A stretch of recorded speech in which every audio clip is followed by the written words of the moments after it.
الحمد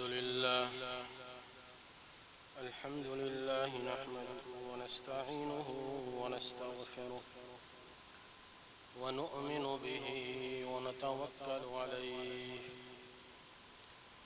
فنعوذ بالله من شرور أنفسنا ومن سيئات أعمالنا من يهده الله فلا مضل له ومن يضلله فلا هادي له ونشهد أن لا إله إلا الله وحده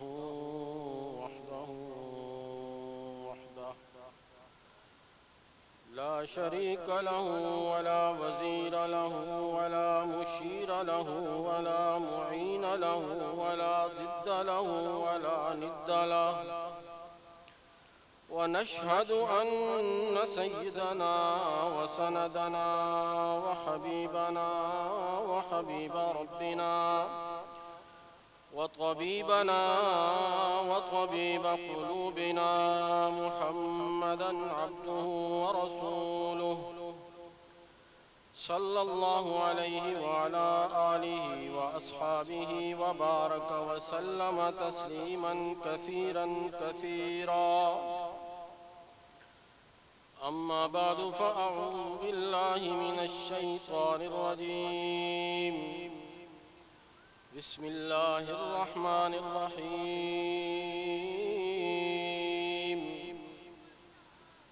والفجر وليال عشر والشفع والوتر والليل إذا يسر صدق الله مولانا العظيم وصدق رسوله النبي الكريم ونحن على ذلك من الشاهدين والشاكرين والحمد لله رب العالمين سبحانك لا علم لنا إلا ما علمتنا إنك أنت العليم الحكيم رب اشرح لي صدري ويسر لي أمري واحلل عقدة من لساني يفقه قولي رب زدني علما سارے بھائی بلند آواز سے درود شریف اللهم صل على محمد وعلى آل محمد كما صليت على إبراهيم وعلى آل إبراهيم إنك حميد مجيد اللهم بارك على محمد وعلى آل محمد كما باركت على إبراهيم وعلى آل إبراهيم إنك حميد مجيد میرے نہایت واجب الاحترام دوستوں بزرگوں بھائیوں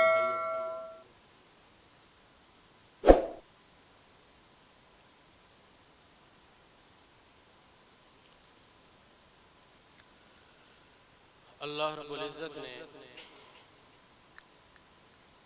اس امت کو اپنے پیارے حبیب نبی پاک صلی اللہ علیہ وسلم کے طفیل سے مختلف اوقات میں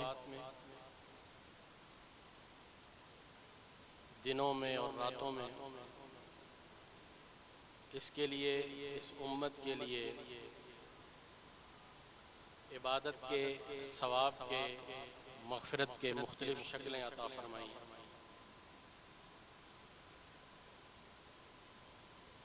اور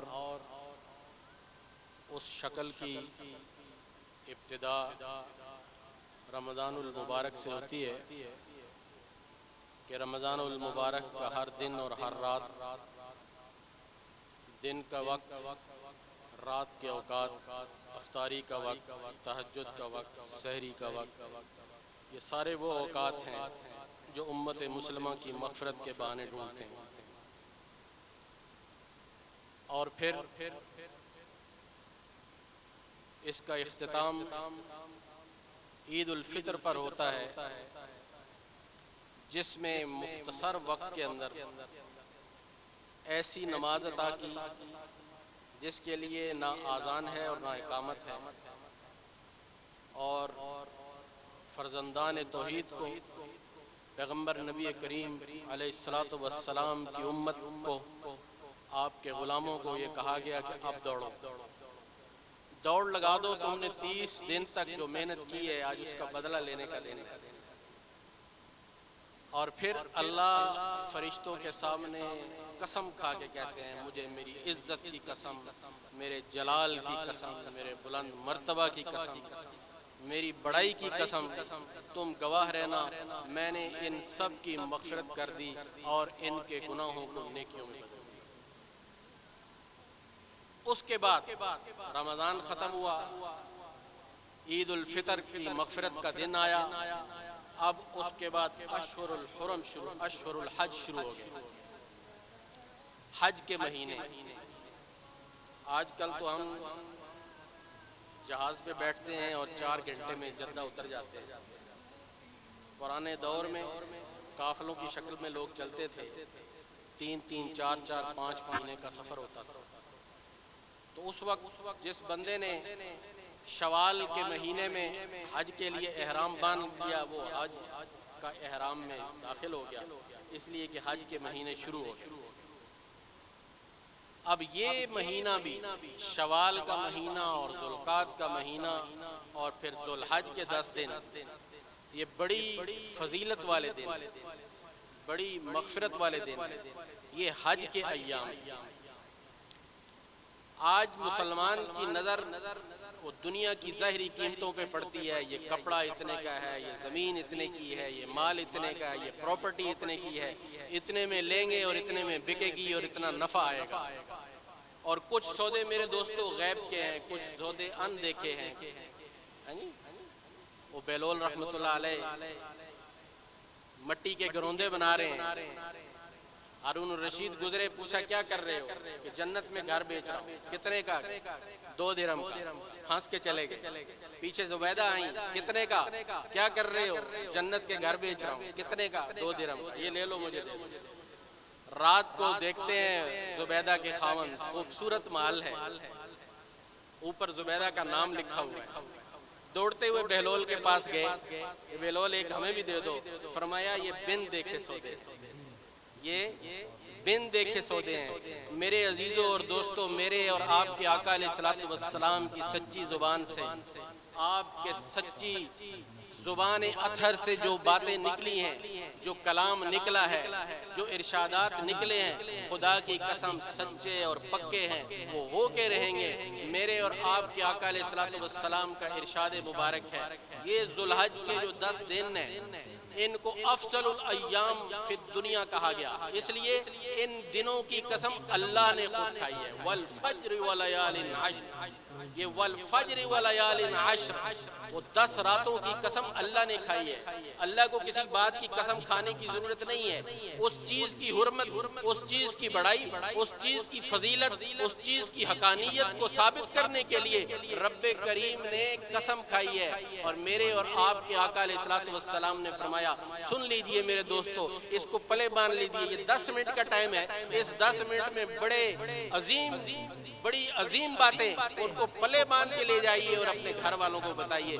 میرے اور آپ کے آقا علیہ الصلوۃ والسلام نے فرمایا، ان ذوالحج کے 10 دنوں میں ہر دن کا روزہ پورے سال کے روزے کے برابر، 1 سال کے روزوں کے برابر ہر دن کا روزہ۔ اور یوم عرفہ جو حج کا دن ہے، اس کی جو رات ہے، اس رات کی عبادت شب قدر کی عبادت کے برابر، شب قدر کی عبادت کے برابر ہے۔ اور فرمایا آقا علیہ الصلوۃ والسلام نے، سچے نبی نے فرمایا، میرے اور آپ کے آقا نے فرمایا، اللہ مجھے اور اپنے آپ کو اپنے آقا علیہ الصلوۃ والسلام کی باتوں کا یقین نصیب فرما دے۔ آپ نے فرمایا، مجھے اپنے رب سے امید ہے، جو آدمی عرفہ کے دن کا روزہ رکھے گا، 9 ذوالحج کا یوم عرفہ کا روزہ رکھے گا، مجھے اپنے رب سے امید ہے 1 سال پہلے اور 1 سال بعد کے صغیرہ گناہوں کو اللہ معاف فرما دے۔ سودے ہیں، یہ غیب کے سودے ہیں، یہ معافی کے سودے ہیں، یہ مغفرت کے سودے ہیں۔ اور میرے عزیزوں اور دوستوں، افضل الایام، رمضان المبارک کے بعد سب سے افضل دن اور سب سے افضل راتیں یہ 10 دن اور یہ 10 راتیں۔ اور میرے عزیز دوستو بھائیو، ان دنوں میں عبادات کون سی ہیں؟ دو عظیم عبادات جو پورا سال میں نہیں ہو سکتی، ایک حج کی عبادت ہے اور ایک قربانی کی عبادت ہے۔ دیکھیے 360 دن ایک آدمی جا کے عرفات کے میدان میں بیٹھا رہے، منا میں بیٹھا رہے، مزدلفہ میں چلا جائے، لیکن یہ 5 دن صرف یہ ذوالحج کے 9ویں 10ویں 11ویں اور 12ویں، یہ وہ حج کے دن ہیں، ان میں یہ عبادت عشق ہے، یہ عبادت عشق ہے، ان دنوں میں یہ عبادت ہوتی ہے، حج کی عبادت۔ اور دیکھیے وہ رب کتنا رحیم ہے، وہ کتنا کریم ہے۔ حاجی اسی ضمن میں آپ سے درخواست بھی کروں گا اور عرض بھی کروں گا، ذوالحج کا مہینہ شروع ہونے والا ہے، وہ بہاریں آنے والی ہیں، وہ بہاروں کے دن آنے والے ہیں، لیکن میرے عزیزوں اور دوستوں، امت مسلمہ کے 150 ممالک کے 1.5 ارب مسلمان وہ اپنے زبانوں کو گم کر کے اپنی روتی ہوئی آنکھوں کے ساتھ اس دفعہ جو حج کا منظر دیکھیں گے، اس دفعہ جو حج کی حالت دیکھیں گے کہ آج کے دنوں میں کسی کا بھائی، کسی کا والد، کسی کا شوہر، کسی کے گھر کی ساری فیملی، ایک عجیب منظر ہوتا تھا، اور فرزندان توحید وہ بیت اللہ کی طرف اس طرح کھنچتے تھے جس طرح مقناطیس کے ساتھ لوہا چپکتا ہے، اور وہاں ایک عجیب رونق لگ جاتی ہے بیت اللہ کے اندر، مسجد نبوی کے اندر، اور پھر 8 ذوالحج سے لے کے 12 ذوالحج تک وہ جنگل آباد ہو جاتا ہے، وہ منا آباد ہو جاتا ہے، وہ عرفات آباد ہو جاتا ہے، وہ مزدلفہ آباد ہو جاتا ہے۔ لیکن میرے عزیزوں اور دوستوں، ہم اپنی کمی کہیں گے، ہم اپنے گناہوں کا خمیازہ کہیں گے کہ اللہ کریم ہمیں معاف فرما دے۔ ہم یہ تو کہہ سکتے ہیں کہ یہود و نصارہ کی سازش ہے، لیکن میرے عزیزوں اور دوستوں اپنے گناہوں کی طرف دیکھیں کہ اس رب نے اتنے بڑی عبادت سے کیوں محروم کر دیا، اتنی بڑی عبادت سے ہم کیوں محروم ہو گئے، اتنے بڑے گھر میں جانے سے ہم کیوں رہ گئے، وہ ملتزم کے ساتھ اپنے سینے کو چپکانے سے ہم کیوں رہ گئے، وہ مطاف کے اندر جا کے گڑ گڑانے سے ہم کیوں رہ گئے، وہ زمزم کے کنویں پہ جا کے اس آب شفا کو پینے سے ہم کیوں رہ گئے؟ کوئی وجہ تو ہے۔ پوری دنیا کی حالات کے جو فیصلے ہوتے ہیں وہ مسلمان کے اعمال پر ہوتے ہیں۔ پوری دنیا کا انسان اور جن اور پوری دنیا کی مخلوق جو کھا رہی ہے وہ مسلمان کے اعمال پر کھا رہی ہے۔ میں بڑے وثوق سے کہہ سکتا ہوں، بڑے یقین سے کہہ سکتا ہوں کہ پوری دنیا مسلمان کی وجہ سے کھا رہی ہے۔ یہ ہماری نظر ہے کہ وہ زیادہ ہم سے اچھے ہیں، وہ پتہ نہیں زیادہ ہم سے کھا رہے ہیں۔ نہیں، ان کا آخرت میں حصہ نہیں، آخرت مسلمان کے لیے ہے، آخرت ایمان والے کے لیے ہے، آخرت یقین والے کے لیے ہے۔ لیکن کچھ ہوا، کوئی غلطیاں ہوئیں، کوئی کوتاہیاں ہوئیں کہ مسجدوں کے دروازے اللہ نے اپنے گھر کے دروازے سے محروم کر دیا، اس لیے اللہ کے سامنے گڑ گڑائیں۔ یہ ایام ہیں، اللہ معاف کر دے، جو ہو گیا اس پہ ہم معافی مانگتے ہیں۔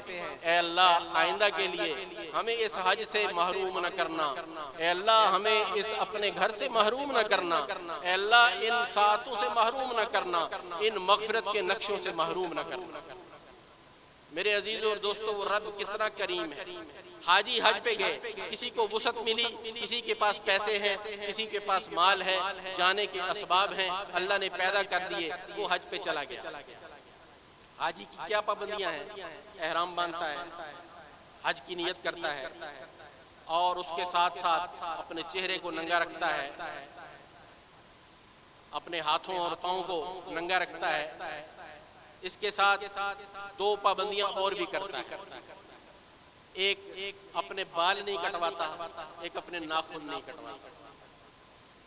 اب وہ کتنا کریم رب ہے کہ ایک آدمی حج پہ نہیں جا سکتا، ایک آدمی کے پاس وسعت نہیں ہے، وسائل نہیں ہے، وہاں جانے کے حالات نہیں ہیں، اللہ نے اپنی رحمت سے اس کو بھی محروم نہیں کیا۔ فرمایا اگر قربانی کی استطاعت موجود ہے تیرے پاس تو 10 دن یکم ذوالحج سے پہلے اپنے بال بھی ترشوا لو، اپنے ناخن بھی ترشوا لو، اور 10 دن کے لیے ان حاجیوں کے ساتھ مشابہت اختیار کر لو۔ 10 دن کے لیے اپنے بال بھی مت کٹواؤ، اپنے ناخن بھی مت کٹواؤ۔ اللہ کریم جہاں ان کے اوپر اپنی رحمت نازل کرے گا، جس دن تو قربانی کر کے اپنے بال اور ناخن ترشوائے گا، اللہ اپنی رحمت کی فوار تیرے اوپر بھی ڈالے گا۔ اللہ اپنی رحمت کی اپنی فوار تیرے اوپر بھی ڈالے گا، وہ تجھے یہاں بھی محروم نہیں کرے گا۔ اس لیے یہ وہ ایام ہیں جو مغفرت ہی مغفرت، وہ اللہ کی طرف سے دینے کے خزانے کھلے، اور اس کے بعد پھر قربانی۔ میرے اور آپ کے پیارے آقا علیہ الصلوۃ والسلام سے پوچھا صحابہ نے، اللہ ما ھذی الاضاحی یا رسول اللہ، اے اللہ کے پیارے حبیب یہ قربانیاں کیا ہیں؟ آپ نے فرمایا سنت ابیکم ابراہیم، یہ تمہارے باپ ابراہیم کی سنت ہے۔ عرض کی اللہ کے رسول ہمارے لیے اس میں کیا اجر ہے؟ فرمایا بکل شعرۃ حسنہ، ہر بال کے بدلے، تیرے جانور کے ہر بال کے بدلے اللہ تجھے ایک نیکی دے گا، تیرے گناہ معاف کرے گا۔ صحابی نے عرض کیا اللہ کے رسول اگر وہ صوف ہو جیسے بھیڑ کے اوپر ہوتی ہے تو فرمایا اس کے بھی ہر بال کے بدلے، ہر صوف کے بدلے ایک نیکی ہے اور ہر ایک گناہ معاف۔ میرے عزیزوں اور دوستوں، یہ آج پہلے کم پروپیگنڈا ہوتا تھا، آج عبادات کے اوپر پروپیگنڈا شروع ہو گیا۔ اتنا بڑا خون نالیوں میں بہا دیا جاتا ہے، اتنی بڑی مسلمانوں کا پیسہ ضائع ہو جاتا ہے، اتنا پیسہ صدقہ کر دو، کسی کی شادی کر دو۔ بھئی شادیوں کا خیال تمہیں صرف عبادت کے وقت آیا؟ صدقے کا خیال صبح اسی وقت آیا؟ یہ جو دو عبادتیں ہیں یہ ایسی عشق کی عبادتیں ہیں کہ ان عقل کے اندھوں کی عقل کے اوپر لاٹھی ماری گئی۔ حج کی عبادت میں کیا کہا گیا؟ چلو اٹھو، حرم کے اندر بیٹھے ہیں، 1,00,000 نماز کا ثواب ہے، اٹھیے اور جنگل میں چلے جائیے، مینا میں جا کے ڈیرا لگائیے۔ 8 ذوالحج کو کہاں بھیج دیا؟ مینا میں بھیج دیا۔ کہنے والا کہے گا 1,00,000 نماز کا ثواب ہے یہاں، وہاں جنگل میں کیا کروں گا؟ چلو یہیں بیٹھ جاتا ہوں، ایک تو یہاں رش بھی کم ہوگا، وہاں رش بھی زیادہ ہوگا، آرام سے میں ملتزم کے ساتھ بھی چپکوں گا، آرام سے میں بوسہ بھی دوں گا۔ تو وہ اگر کہے نا 1,00,000، میرے نبی نے جو طریقہ بتایا ہے اور مجھے امید ہے اس کو ایک نماز کا ثواب بھی نہیں ملے گا۔ اس لیے عبادت اس وقت کیا ہے؟ وہاں جنگل میں جا کے جہاں عقل کے دوڑے ختم ہو جاتے ہیں دوڑنے، وہاں وحی کا علم شروع ہوتا ہے، وہاں میرے رب کا حکم شروع ہوتا ہے، وہاں میرے پیغمبر کا علم شروع ہوتا ہے، وہاں میرے پیغمبر کی وحی شروع ہوتی ہے۔ فرمایا جائیے مینا میں جا کے ڈیرا ڈالیے۔ ابھی مینا میں صحیح طریقے سے اپنا بستر بھی نہیں لگایا، فرمایا اٹھائیے بستر اور چلے جائیے عرفات کے میدان میں۔ عرفات کے میدان میں پہنچے، ابھی دن پورا نہیں ہوا، فرمایا رات یہاں نہیں گزارنی ہے بلکہ مغرب کی نماز بھی یہاں نہیں پڑھنی ہے، جاؤ مزدلفہ میں جا کے مغرب اور عشاء اکٹھی پڑھ لے۔ رات کے 12-1 بجے وہاں پہنچے ہیں، ابھی وہاں اپنی کمر بھی نہیں سیدھی کی ہے، فرمایا اٹھیے اب چلیے، چل پڑیے اور سیدھے جائیے اور جا کے وہ شیطان کو کنکریاں ماری۔ پتھر کھڑا ہے اور پتھر چن رہے ہیں، بادشاہ بھی پتھر لے رہا ہے، وزیر بھی اٹھا رہے ہیں، مشیر بھی اٹھا رہے ہیں، فقیر بھی اٹھا رہے ہیں، سارے کے سارے پتھر ہاتھوں میں لیے ہوئے ہیں اور ایک پتھر کے اوپر پتھر برسا رہے ہیں۔ عقل والے تو یہ کہیں گے یہ کیا معاملہ ہے، یہ کیا ماجرا ہے، یہ عبادت عشق ہے۔ میرے رب نے فرمایا منا چلے جاؤ، ہم منا چلے گئے۔ میرے رب کا حکم آیا عرفات چلے جاؤ، ہم عرفات چلے گئے۔ عرفات میں کہا اب اپنے ہاتھ پھیلاؤ، اب اپنی جبین نیاز جھکاؤ، اب اپنے گناہوں کو اپنے سامنے رکھو اور سارا دن رب سے مانگتے رہو، اور کوئی عبادت نہیں ہے اس دن اپنی بخشش۔ اور جو ہی زوال کا وقت ہوتا ہے اب کھڑے ہو جاؤ، دھوپ میں کھڑے ہو جاؤ، باہر نکل جاؤ، اپنے خیموں سے باہر آ جاؤ۔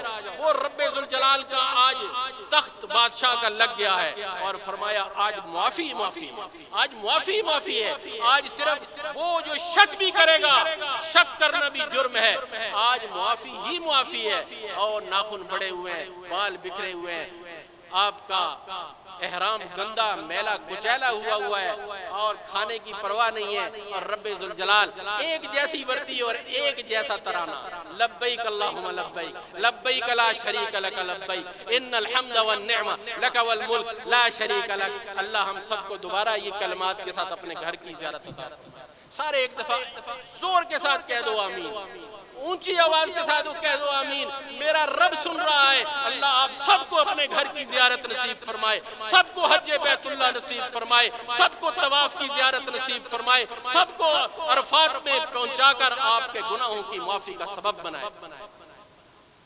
اور اس کے بعد جب اس پتھر کو مان لیتے ہیں، پھر آگے اپنے جسم کو دیکھتا ہے، اپنے ناخن کاٹتا ہے، اپنے بال کاٹتا ہے، قربانی کرتا ہے، ناخن کاٹتا ہے، بال کاٹتا ہے۔ میرے اور آپ کے آقا نے فرمایا اب ایسا ہو گیا آج کے دن یہ ایسا گناہوں سے پاک ہے جس طرح تیری ماں نے تجھے پیٹ جنا تھا اپنے پیٹ سے۔ کوئی شک کی بات نہیں، یہ ہے عشق کی عبادت۔ اور اسی طرح یہ قربانی کی عبادت بھی عشق کی عبادت ہے۔ میرے اور آپ کے آقا علیہ الصلوۃ والسلام نے فرمایا جس کو اللہ نے قربانی کی وسعت دی ہو، جس کو اللہ نے قربانی کی وسعت دی ہو اور اس کے باوجود وہ قربانی نہ کرے، وہ ہماری عیدگاہ کے اندر نہ آئے۔ کس نے فرمایا؟ کس نے کہا؟ مولوی نے نہیں کہا۔ ہمیں مولوی کی بات بری لگتی ہے، مولوی دین کا ٹھیکیدار نہیں ہے، مولوی پیغمبر کے فرمان کا چوکیدار ہے، مولوی دین کا چوکیدار ہے، مولوی یہ منبر کا محافظ ہے، مولوی مکتب کا محافظ ہے، مولوی بخاری کا چوکیدار ہے، مولوی تفسیر کا چوکیدار ہے۔ مولوی کا لفظ برا لگتا ہے، داڑھی کا حلیہ برا لگتا ہے، پیغمبر کی نسبت بری لگتی ہے، پیغمبر پہ اعتراض نہیں کر سکتے، مولوی پہ اعتراض کرتے ہیں۔ مولوی ایسے کہتے ہیں، مولوی قربانی کرتے ہیں، مولوی حجوں میں بھیجتے ہیں، مولوی نہیں بھیجتا۔ آج ہم نے مولوی کو آگے رکھا ہے۔ اللہ کا شکر ہے جس طرح اس وقت صحابہ کرام اپنے بچوں کو اپنے آقا علیہ الصلوۃ والسلام کے سامنے غزوات میں ڈھال بناتے تھے، آج پیغمبر کی عصمت کے لیے، پیغمبر کی ختم نبوت کے لیے، پیغمبر کی عزت کے لیے، پیغمبر کی عظمت کے لیے، پیغمبر کی حقانیت کے لیے اگر اللہ ہمیں ڈھال کے طور پہ قبول فرما لے تو ہمیں منظور، یہ سودا مہنگا نہیں ہے۔ لوگ جو کہتے رہیں وہ وہی لوگ ہیں، ایک رحمان کے بندے ہیں، ایک شیطان کے بندے ہیں، ایک رحمان کے دین کی حفاظت کرنے والے ہیں، پیغمبر کے دین کی حفاظت کرنے والے ہیں، اور ایک ان کا مقابلہ کرنے والے ہیں۔ میرے عزیزوں اور دوستوں، یہ وہ دو عبادتیں ہیں، اس لیے فرمایا 5 دن تکبیرات کے، 5 دن 9 ذوالحج کی فجر کی لے کر 13 ذوالحج کی عصر کی نماز تک اللہ اکبر لا الہ الا اللہ واللہ اکبر اللہ اکبر وللہ الحمد، ایک مرتبہ ہر مرد اور عورت کے لیے بلند آواز سے، عورتیں اپنے گھر میں اور مرد مساجد کے اندر، اگر جماعت سے نماز نہیں بھی پڑھی ہے تب بھی سلام پھیرنے کے بعد ایک دفعہ کہنا یہ تکبیر واجب، اس کو بھولیے نہیں، ٹھیک ہے؟ اگر قربانی کرنی ہے جس کو اللہ نے وسعت دی ہے، یہ فرض واجب نہیں ہے بال اور ناخن نہ کٹوانا، لیکن مستحب عمل ہے۔ میں نے پہلے عرض کر دیا، اگر اس استحباب کا لحاظ رکھیں گے ہو سکتا ہے اللہ ہمیں ان کے ساتھ ہمارا حشر فرما دے۔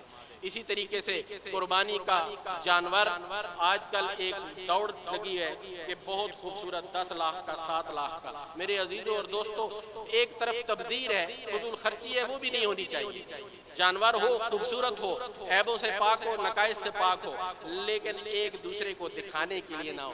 دیکھنے والا، اللہ فرماتے ہیں تمہارا خون، جانور کا خون بھی، جانور کا گوشت بھی، یہ ساری چیزیں ہمیں تمہاری نیت پہنچتی ہے، ہمیں تمہاری نیت پہنچتی ہے۔ اپنی نیتوں کو خالص کر کے، اللہ کے حضور میں دعائیں کر کے، ان دنوں کا اہتمام کر کے، اللہ کے نبی صلی اللہ علیہ وسلم کی بتائی ہوئے فضائل کا استحضار کر کے، 1 ذوالحج سے لے کر 10 ذوالحج تک جتنے اعمال ہیں اللہ نے جن کو قربانی کی توفیق دی ہے وہ قربانی کریں، اور ساتھ ساتھ استغفار بھی کرتے رہیں۔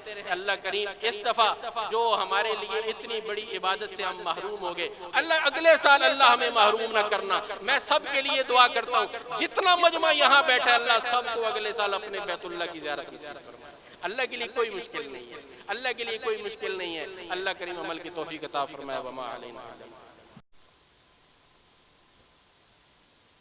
تمام دوستوں سے گزارش ہے کہ میرے اس چینل کو سبسکرائب کر دیں اور بیل آئیکن کے بٹن پر کلک کر دیں تاکہ میری آنے والی نئی ویڈیو آپ تک پہنچ سکے۔ شکریہ۔